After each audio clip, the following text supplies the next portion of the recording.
नमस्कार, आपके साथ मैं हूं विद्यानाथ झा। इंडियन एयरफोर्स का विमान लापता हो गया है। भारतीय वायुसेना का विमान AN-32 लापता हुआ है। आपको बता दें कि अभी तक इस विमान के बारे में कोई जानकारी नहीं मिल पा रही है।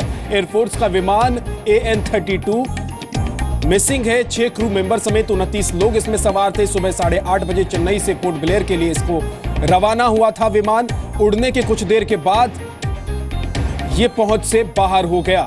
3 घंटे के वक्त में इसको पोर्ट ब्लेयर पहुंचना था, लेकिन ये पोर्ट ब्लेयर नहीं पहुंचा और बताया जा रहा है कि उड़ान भरने की कुछ देर के बाद इससे संपर्क टूट गया। इससे किसी तरह का न संदेश मिला और ना ही इस विमान ने कोई संदेश दिया है। भारतीय वायुसेना का एक विमान लापता हो गया है।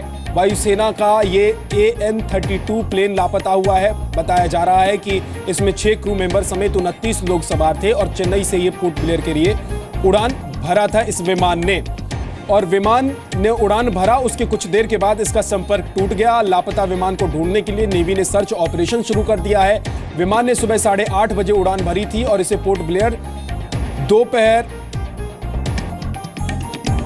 तक पहुंच जाना था, लेकिन जब ये विमान अपने गंतव्य तक नहीं पहुंचा तो इसके बारे में खोजबीन शुरू हुई। समंदर के ऊपर लापता हो गया है वायुसेना का विमान। नेवी ने सर्च ऑपरेशन में बड़े बड़े शिप और प्लेन लगाए हैं।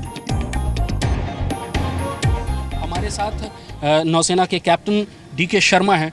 कैप्टन शर्मा, अभी की लेटेस्ट खबर क्या है? लेटेस्ट खबर यह है कि इंडियन नेवी ने फुल स्केल SAR लॉन्च कर दिया है, जिसमें कि इंडियन नेवी है, कोस्ट गार्ड है, all the assets whatever is available over there nearby in vicinity within 500 miles, everything is being diverted and focus is to look for our aircraft which is now overdue since 11:30.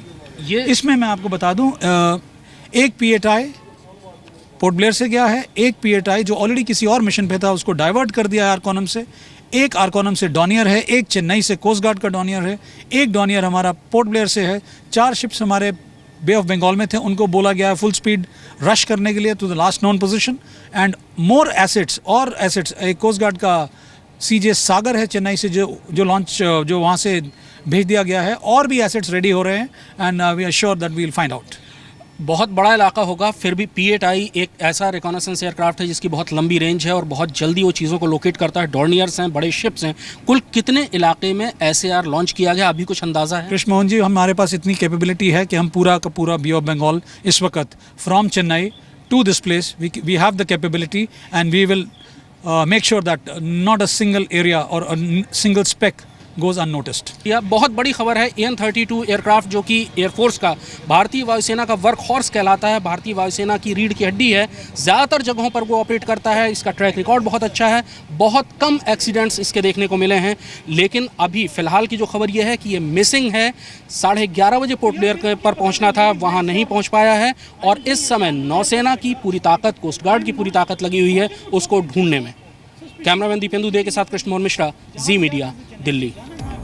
अब आपको बताते हैं कि AN-32 विमान की खासियत क्या है। AN-32 विमान हल्का मिलिट्री ट्रांसपोर्ट विमान है। AN-32 विमान हर तरह के मौसम में उड़ान भरने में सक्षम है। विमान का इस्तेमाल कम दूरी के लिए किया जाता है। AN-32 विमान छोटी एयर स्ट्रिप से उड़ान भर सकता है और इस वक्त भारतीय वायुसेना के पास करीब 100 AN-32 विमान हैं। AN-32 विमान 540 किलोमीटर प्रति घंटे की रफ्तार से उड़ान भर सकता है और एक AN-32 विमान का वजन 16,800 किलो होता है।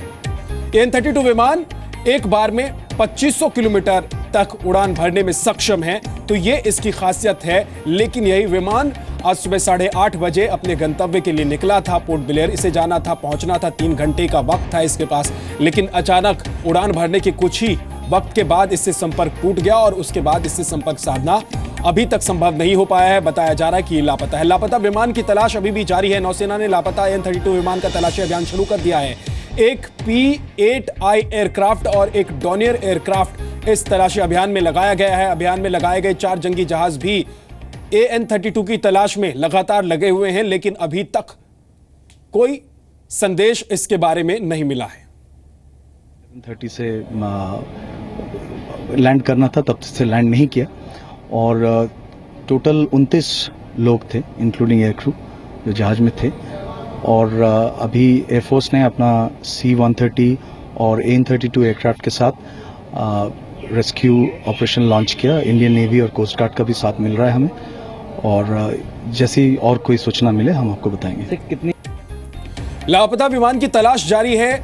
नौसेना ने लापता AN-32 विमान का तलाशी अभियान शुरू किया हुआ है और एक P-8I एयरक्राफ्ट और एक डोनियर एयरक्राफ्ट इस तलाशी अभियान में लगाया गया है। अभियान में 4 जंगी जहाज भी लगाए गए हैं AN-32 की तलाशी के लिए, लेकिन इन तमाम कोशिशों के बावजूद अभी तक कोई जानकारी नहीं मिल पाई है। हालांकि 11:30 बजे ही इसको पहुंचना था, तो ऐसे में काफी वक्त भी गुजर गया है और अभी तक इसके बारे में कोई जानकारी वे ऑफ बंगाल जिस इलाके में, समंदर के जिस इलाके में इस विमान के लापता होने की संभावना है, आशंका जाहिर की जा रही है, वहां पर तलाशी अभियान के बावजूद कोई जानकारी इस विमान के बारे में नहीं लगी है। एक्सपर्ट्स का मानना है कि विमान मिलने में जितनी देरी होगी, रेस्क्यू की संभावना उतनी ही कम हो जाएगी।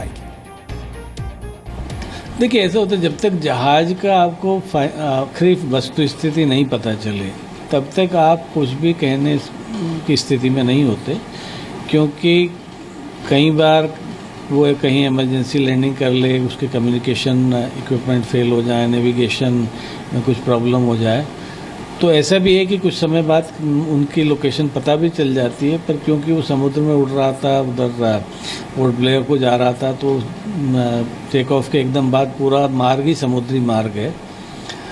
तो अभी उसके जब तक कोई भी तरह की कंक्लूज़न तभी लिया जा सकता है जब उसके बारे में कुछ ज़्यादा इन्फॉर्मेशन मिले।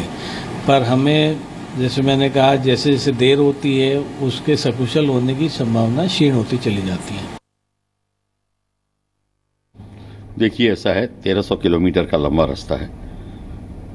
AN-32 के लिए ये ज़्यादा डिस्टेंस नहीं है, पर ये दुखद समाचार जब मिलता है तो तरह तरह के विचार उठते हैं। और भी जहाज़ आ चुके हैं, पर इस कैटेगरी का जहाज़ जो 7 से 10 टन तक की कैटेगरी का जो जहाज़ है, ये बहुत ही उम्दा जहाज़ है। इसकी परफॉर्मेंस बहुत अच्छी है। तो अभी हमें कुछ पता नहीं है, पायलट की लास्ट ट्रांसमिशन का पता नहीं है, या होगी भी तो हमें नहीं पता, और ब्लैक बॉक्स भी निकलेगा, को फिर बाद में पता चलेगा। पर तब तक रेस्क्यू ऑपरेशन जारी इनिशिएट हो गए हैं। और इस बड़ी खबर पर मेरे सहयोगी कृष्ण मोहन मिश्रा लगातार नजर बनाए हुए। कृष्ण मोहन, क्या अपडेट है? बड़ी बात यह है कि सर्च एंड रेस्क्यू ऑपरेशन जो तलाश अभियान है उसमें और ज्यादा एसेट्स लग गए हैं। इस समय 2 P-8I एयरक्राफ्ट, 3 डोनियर एयरक्राफ्ट, 4 जंगी जहाज के अलावा उसमें 5वां जंगी जहाज INS सह्याद्री भी शामिल हो गया है। भारतीय वायुसेना ने C-130J एयरक्राफ्ट को लगाया है और उसके अलावा एक AN-32 एयरक्राफ्ट को भी तलाशी अभियान में लगा दिया गया है। खास बात यह है, जो 29 लोग इसमें सवार थे उनके बारे में जानकारी मिल पा रही है? कौन लोग थे वो, और जो विमान में बाकी 6 क्रू मेंबर्स थे उनके बारे में कुछ जानकारी मिली है? कौन थे वो लोग तमाम? कंट्रोल, जो फ्लाइट कंट्रोल है वहां से 1370 किलोमीटर के लगभग दूरी है ताम्रम से उत्कोर्ष की, और ये दूरी तय करने में तकरीबन 3 घंटे इस एयरक्राफ्ट को लगने थे, लेकिन ये एयरक्राफ्ट अभी तक नहीं पहुंच पाया है। फिलहाल सर्च एंड रेस्क्यू ऑपरेशन पूरी ताकत से लगा हुआ है। भारतीय वायुसेना, भारतीय नौसेना और भारतीय तटरक्षक बल तीनों ही सर्च एंड रेस्क्यू ऑपरेशन में लगे हुए हैं। विद्या, कृष्ण मोहन, जो 6 क्रू मेंबर्स के साथ 29 लोग सवार थे इस विमान में, वो कौन थे, क्या थे, उनके बारे में कोई जानकारी मिली है? कृष्ण मोहन से संपर्क टूट गया है, लेकिन आपको बता दें कि इस सर्च ऑपरेशन को और ज्यादा बड़ा कर दिया गया है। इसमें कुछ और विमान लगा दिए गए हैं और नेवी लगातार इस सर्च ऑपरेशन में जुटा हुआ है। 11:30 बजे ही इस विमान को पोर्ट ब्लेयर पहुंच जाना था, लेकिन यह विमान पहुंचा नहीं। बताया जा रहा है कि 8:30 बजे चेन्नई से उड़ान भरने के बाद इस विमान से कुछ देर बाद संपर्क टूट गया और संपर्क टूटने के बाद से लगातार सर्च ऑपरेशन जारी है। इस विमान को तलाशने की कोशिश की जा रही है। हालांकि जो डिफेंस एक्सपर्ट हैं वो ये भी कह रहे हैं कि जितनी देरी इस विमान को तलाशने में होगी उतना ही मुश्किल हो जाएगा इसको ढूंढना भी। डिफेंस एक्सपर्ट अनुपम बनर्जी क्या कह रहे हैं, आपको सुनवाते हैं। 11:30 से लैंड करना था, तब से लैंड नहीं किया, और टोटल 29 लोग थे इंक्लूडिंग एयर क्रू जो जहाज में थे। और अभी एयरफोर्स ने अपना C-130 और AN-32 एयरक्राफ्ट के साथ रेस्क्यू ऑपरेशन लॉन्च किया। इंडियन नेवी और कोस्ट गार्ड का भी साथ मिल रहा है हमें, और जैसी और कोई सूचना मिले हम आपको बताएंगे। कितनी तो 16 मिनट बाद 8:46 पर आखिरी बातचीत हुई थी। 30,000 फीट की ऊंचाई पर यह प्लेन था। नेवी के 11, वायुसेना के 3, अंडमान निकोबार के लिए ये लोग निकले थे, और इसको 11:30 बजे पोर्ट ब्लेयर पहुंच जाना था। अभी जो फिलहाल सर्च ऑपरेशन चल रहा है उसमें तमाम किस तरह की जहाज़ों को लगाया गया है और किस तरह से इसका सर्च ऑपरेशन चल रहा है वो भी लगातार हम आपको बता रहे हैं। जो बड़ी बातें हैं वो आप स्क्रीन पर नीचे देख सकते हैं, समझ सकते हैं कि किस तरीके से इस पूरे सर्च ऑपरेशन को चलाया जा रहा है। तो AN-32 वायुसेना का विमान, 29 कुल लोग इसमें सवार थे जिसमें 6 क्रू मेंबर भी थे। सभी लापता हैं इस विमान के साथ और इस विमान के बारे में कोई जानकारी नहीं मिल पा रही है।